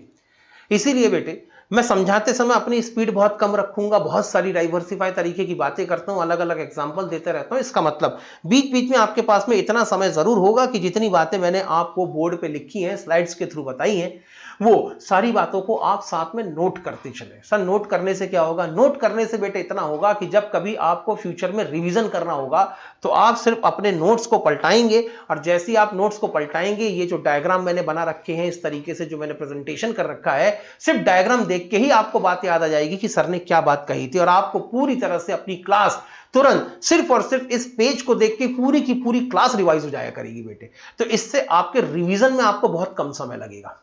और बेटे आपका सिलेबस सीए फाउंडेशन के अंदर इतना बड़ा है कि आप ये मान के चलें कि आपके लिए हमेशा रिवीजन का टाइम आपको कम पड़ने वाला है। मेरी जिम्मेदारी अकाउंट के सब्जेक्ट को लेकर है, इसीलिए मैं अपनी जिम्मेदारी का पूरा निर्वहन करने की पूरी तरह से कोशिश करूंगा। इसके लिए मैं ये कोशिश करूंगा कि आपको पहले कंसेप्ट भी समझ में आए, एग्जाम में जो क्वेश्चन आ सकते हैं उन एग्जाम के क्वेश्चन को आप राइटिंग में लिखें भी, उनकी प्रैक्टिस भी करें, साथ में जो आपका पढ़ा हुआ है वो मैं आपको भूलने भी नहीं दूंगा। बीच बीच में आपके टेस्ट लेता रहूंगा तो आपका पढ़ा हुआ आप भूलेंगे भी नहीं, ताकि कम से कम अकाउंट के साथ में रिवीजन का टेंशन आपका ना रहे, ताकि आप बेटे बचे हुए 3 सब्जेक्ट के ऊपर ज्यादा अच्छे से कंसंट्रेट कर पाओ। तो अकाउंट की जिम्मेदारी मेरी है बेटे, पढ़ाने की, समझाने की, रिवीजन करवाने की और आपका रिजल्ट लाने की, ये सारी रिस्पॉन्सिबिलिटी मेरी है। लिख के हो जाए तो बेटे जल्दी से लिखें डन। जब भी बेटे कुछ चीजें हैं, हम एक आपस में अपना एक कम्युनिकेशन चैनल एस्टेब्लिश कर ले तो बहुत अच्छी बात है। आप मेरे साथ में यूज्ड टू हो जाएं, मैं आपके साथ में यूज्ड टू हो जाऊं, और हम दोनों एक कंफर्ट जोन में आ जाएं, तो इससे अच्छी कोई बात नहीं हो सकती। ठीक है सर, बताओ कंफर्ट जोन में आने के लिए क्या करना है? कंफर्ट जोन में आने के लिए बेटे पहली बात, जब भी मैं कोई क्वेश्चन पूछूं, आंसर सही है कि गलत है इसकी चिंता बिल्कुल मत करो। गलत ही होगा ना, इससे ज्यादा क्या होगा, और तो कुछ बिगाड़ने वाला है नहीं। आंसर आप जरूर दें बेटे, पहली बात तो। दूसरी बात, जब भी अगर मैं बोर्ड पे कुछ लिख रहा हूं और आपको लिख लिख के अगर मैं कुछ समझा रहा हूं, तो इसको आप साथ साथ में नोट करते चलें। ये आपके बाद में रिवीजन के समय, जब मैं टेस्ट लूंगा, टेस्ट के समय भी तो आपको टेस्ट पेपर देने के पहले रिवीजन करना है, तो टेस्ट पेपर में रिवीजन के समय ये आपको काम आने वाला है। तीसरी बात, ये बेटे आप बिल्कुल बेसिक और बिल्कुल फंडामेंटल अकाउंटिंग पढ़ रहे हैं, जो आपके इंटरमीडिएट और सीए फाइनल तक आपको काम आने वाली है। तो यहां पर किसी तरह की कोई लापरवाही नहीं हो सकती, आपके एंड से भी और मेरे एंड से भी किसी तरह की कोई लापरवाही नहीं हो सकती। इसीलिए नोट्स बनाएं। अब जैसे आपका लिख के हो जाए, जैसे ही आपका लिख के हो जाए, वहां पे नीचे मुझे लिख दे डन। आप अपने आंसर में या मैसेज में लिख दे डन। सर जो रिकॉर्डेड क्लास देख रहे हैं बच्चे, वो बेटे जो रिकॉर्डेड क्लास देख रहे हैं उनके लिए मेरा एक ही सजेशन होगा कि अगर आपने कुछ नहीं लिखा होगा तो वीडियो को वहां पे रोक दें, वीडियो को पॉज कर दें, और पहले आप उस पेज में मैंने जो आपको लिख लिख के समझाया है उसको आप पहले लिख लें, उसके बाद आप आगे बढ़ें। ठीक, हाँ सर डन, उत्कर्ष ने कह दिया डन, मैंने नोट कर लिया है सर। तो बेटे लगभग सभी ने नोट कर लिया होगा, जल्दी बताएं हाँ या ना। और बेटे बार बार लिखने के लिए इतना समय दे पाना मेरे लिए थोड़ा सा हर बार मुश्किल होगा, इसलिए मेरे साथ साथ समझाते समझाते आप इसको अपनी नोटबुक में रिकॉर्ड करें ताकि आप लोगों को दिक्कत ना हो। आगे चलते हैं बेटे। अगली बार मैंने दूसरा रीजन समझाया था कि क्यों हमें अपने एक्सपेंसेस को और क्यों हमें अपनी रिसिप्ट को कैपिटल और रेवेन्यू रिसिप्ट में क्लासिफाई करना पड़ेगा। तो इसके लिए बेटे मैंने ये पॉइंट आपको समझाए थे, इन पॉइंट को आप लिख लें। ये लो बेटे, ये पॉइंट मैंने आपको समझाए थे। अगर किसी का कुछ छूटा होगा तो जल्दी से बेटे इस पॉइंट को लिखें। सर क्या ये नोट करना जरूरी है? बेटे ऐसा तो अभी आपके मन में फीलिंग आ रही होगी कि नहीं भी लिखा तो भी चल जाएगा, लेकिन बाद में बेटे जब 15 दिन 20 दिन बाद, 1 महीने बाद, जब थोड़ी थोड़ी जब नई चीजें आप सीखेंगे, नए चैप्टर्स को आप पढ़ेंगे, तब धीरे धीरे पुराने चैप्टर से हमारा नाता टूटता चला जाता है। अब पुराने चैप्टर से हमारा जो नाता टूटता है बेटे, उस नाते को टूटने से बचाने के लिए आपको फिलहाल में लिखना जरूरी है। मैं अभी अपनी कुछ दिनों की क्लास, यानी आज कल एक क्लास थी, कल तो हमारा इंट्रोडक्शन था और कुछ नहीं था इससे ज्यादा। कल मैंने बताया था बेटे मेरा नाम है नवनीत अग्रवाल, ठीक है, और आप लोगों ने अपने अपने नाम बताया था, बस यही कल। हाँ, तो कल की क्लास तो इंट्रोडक्शन की क्लास थी। आज की क्लास के अंदर हमने थोड़ा सा पढ़ा है, हमने बहुत ज्यादा भी नहीं पढ़ा, ठीक है। मैं अभी 1-2 दिन की क्लास और धीरे धीरे चलेगी, 1-2 दिन की क्लास धीरे धीरे इसलिए चलेगी, नोट हो गया सर, ओके। हाँ बेटे, 1-2 दिन की क्लास और धीरे धीरे चलेगी। धीरे धीरे चलने का रीजन यहां पर यह होगा कि एक बार पहले हम एक दूसरे के साथ में थोड़ा सा यूज्ड टू हो जाएं, आप जवाब देना शुरू कर दें, टाइप करना शुरू कर दें, और जैसे कि आप सभी को फैसिलिटी दी हुई है कि आप अपने आप को अनम्यूट करके, जो आप जूम ऐप पे क्लासेस को देख रहे हैं, वहां पर एक ऑप्शन होगा अपने आप को अनम्यूट करने का। आप अपने आप को अनम्यूट करके बोल कर भी चीजों को बता सकते हैं। आपके बोलने पे यहां किसी तरह की कोई पाबंदी नहीं लगी हुई है, ठीक है ना। तो बेटे एकदम लाइव क्लासेस हैं, तो क्यों ना हम बेटे हम लाइव के जैसे इसको ट्रीट करें। जब क्लासेस जिंदा हैं तो आप भी बेटे यकीन दिलाओ कि सर हम लोग भी जिंदा लोग हैं। मैं भी आपको यकीन दिलाता रहूंगा कि आपको पढ़ाने वाला भी एक जिंदा दिल आदमी है, ठीक है सर, ओके। आगे चलते हैं। ये बेटे लिख के हो गया, ascertainment of financial position and solvency position of the business। जल्दी बताएं बेटे, क्या ये पॉइंट आपका लिख के हो गया है? प्रियंका ने जवाब दिया बेटे हो गया है, यस सर। बाकियों का क्या बेटे, प्लीज सभी लोग बताएं क्या इतना लिख के हो गया है। तनु ने क्या हो गया सर, यस सर। उत्कर्ष ने का हो गया, पारस ने भी का हो गया, ठीक है। इसके बाद बेटे ये डायग्राम मैंने और बनवाया था, ये डायग्राम भी जल्दी से बना लो ताकि बाद में जब हम बात करें तो इस डायग्राम की जरूरत पड़े। और जो नीचे लिखा हुआ है इसको भी जल्दी से फटाफट लिख लें आप।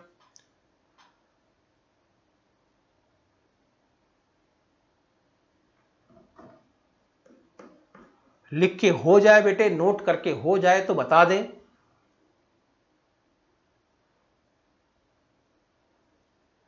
अगर बेटे हो गया सर, ठीक है बेटे। प्रियंका ने कहा हो गया, सभी लोगों का आई थिंक बेटे लिख के हो चुका होगा। अब बेटे मैं बड़ा ऑनेस्ट आपसे एक रिव्यू चाहता हूं, ऑनेस्ट आपसे एक आंसर चाहता हूं। मतलब कि 2 चीजों पे मेरी कल अपने कलीग्स के साथ में बात चल रही थी, उन 2 चीजों पे मैं आपका ओपिनियन चाहता हूं कि आपके विचार क्या बनते हैं। क्योंकि मुझे ऐसा लगता है, क्योंकि बात आप लोगों से रिलेटेड थी, इसलिए आप लोग ज्यादा अच्छे से बता पाएंगे।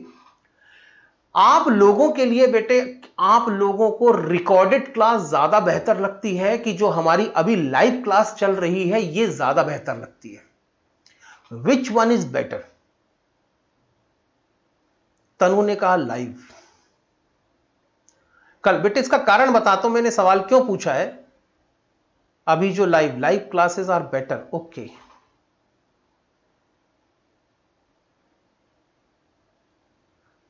सर लाइव में डाउट इंस्टेंटली क्लियर, या बात तो सही है, लाइव में डाउट इंस्टेंटली क्लियर हो जाते हैं, बात भी ठीक है।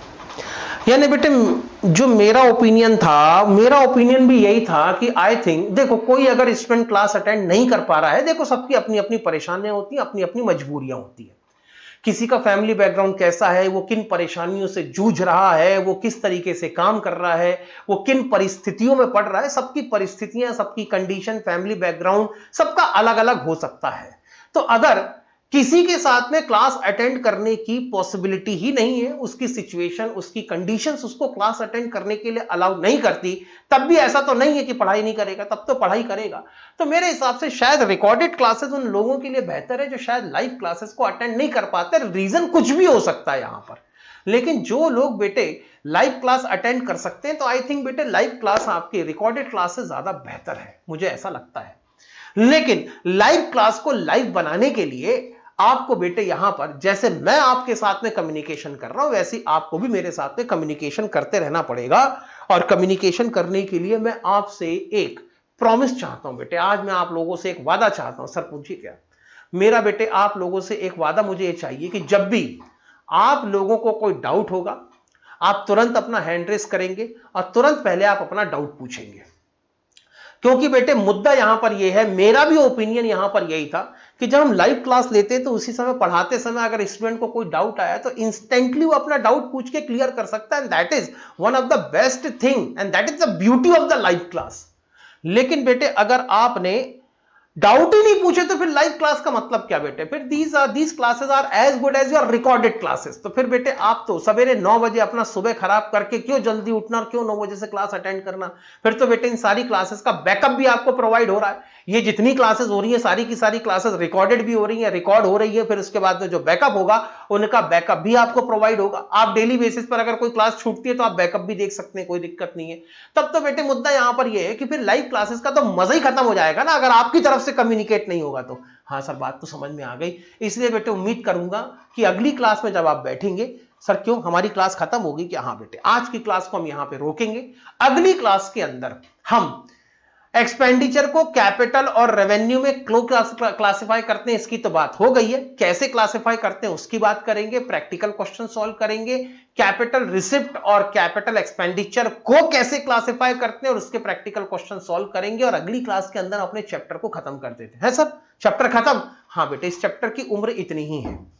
बेसिक पैरामीटर आपके जो एक्सपेंडिचर के साथ में काम करेंगे वही आपके रिसिप्ट के साथ में भी काम करेंगे। मैं बहुत तेजी से नहीं भागना चाहता बेटे, 1-2 दिन में और बिल्कुल आराम से, यानी होता ना बेटे slow and study win the race, तो बिल्कुल मैं अभी 1-2 दिन तक, शायद मंडे को बिल्कुल मैं धीमी धीमी रफ्तार से चलूं, मैं बिल्कुल कछुए की रफ्तार से चलता रहूंगा। सर फिर क्या एकदम से खरगोश की रफ्तार से भागोगे? नहीं बेटे, फिर थोड़ा थोड़ा मैं स्पीड बढ़ाऊंगा, फिर नया चैप्टर शुरू होगा तो फिर अपनी स्पीड को कम रखूंगा, फिर चैप्टर जैसे जैसे बढ़ता जाएगा तो स्पीड बढ़ेगी, फिर नया टॉपिक शुरू होगा तो फिर हमारी स्पीड कम हो जाएगी। ऐसे करके हमारी स्पीड के अंदर वेरिएशन आता रहेगा ताकि आप हर एक चैप्टर के साथ में अपने आप को कंफर्ट फील कर सकें।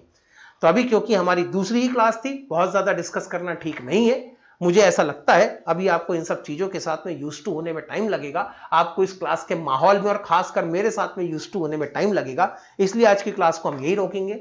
कल बेटे संडे है, संडे को हमारी क्लास नहीं हुआ करेगी। संडे को सिर्फ और सिर्फ तभी क्लास होगी जब वीक डेज में किसी रीजन के कारण अगर हमारी क्लास नहीं हो पाई है तो फिर उसको कंपनसेट करने के लिए हम संडे को क्लास लिया करेंगे। बैकअप आपके पास में है। और सर वो जो बुक आपने दिखाई थी, सर उस बुक का क्या करना है? जब मैं आपको क्वेश्चन समझाऊंगा क्लास के अंदर डिस्कस करने के लिए जो क्वेश्चंस होंगे उनके नोट्स आपको अलग से मिलेंगे, वो आपके ईमेल आईडी पे आपको मिल जाएंगे, या तो फिर वो मेरे टेलीग्राम चैनल पे मैं अपलोड कर दूंगा। टेलीग्राम चैनल का लिंक आपको मैंने ऑलरेडी जो ग्रुप बनाया था उसके अंदर शेयर कर दिया है, तो वहां पर मैं आपके अपने टेलीग्राम चैनल पे जो क्लास के अंदर क्वेश्चन डिस्कस होने वाले हैं उनके नोट्स टेलीग्राम चैनल पे अपलोड हो जाएंगे, वहां से आपको मिलेंगे। और जो बुक मैंने आपको दिखाई थी उसके अंदर जो क्वेश्चन है वो आपके प्रैक्टिस के लिए क्वेश्चन है। क्वेश्चन प्रैक्टिस के लिए इसीलिए जरूरी है क्योंकि जब तक आप सेल्फ प्रैक्टिस नहीं करेंगे बेटे आपके अंदर वो कॉन्फिडेंस नहीं आएगा जो कॉन्फिडेंस आपको एग्जाम में 80+ मार्क्स के लिए जरूरी है।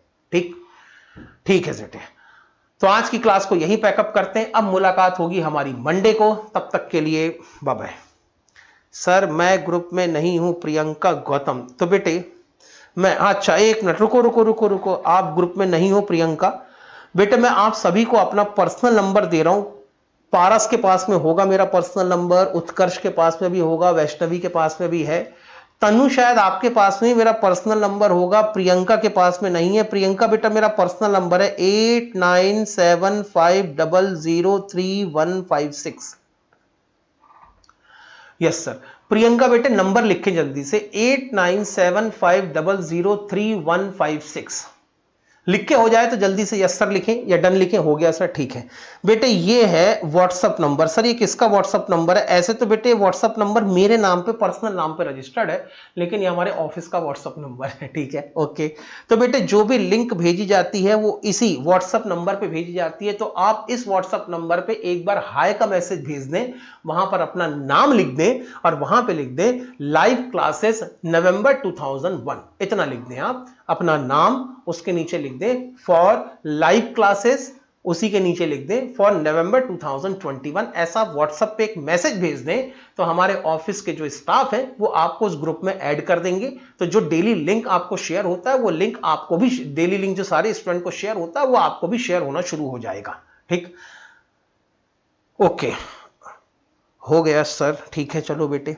तो इस तरीके से हमारा काम होगा और आगे हम क्लास के अंदर, अब थोड़ी सी मंडे को मेरी स्पीड हल्की सी बढ़ जाएगी, ठीक है। तब तक के लिए मंडे को मिलेंगे बेटे, बाय बाय। संडे को एंजॉय करें, वीकेंड को एंजॉय करें, बढ़िया घूमे फिरें। बाय सर, थैंक यू बेटे, thank you for attending my class, thanks to all of you for attending my class also, bye bye.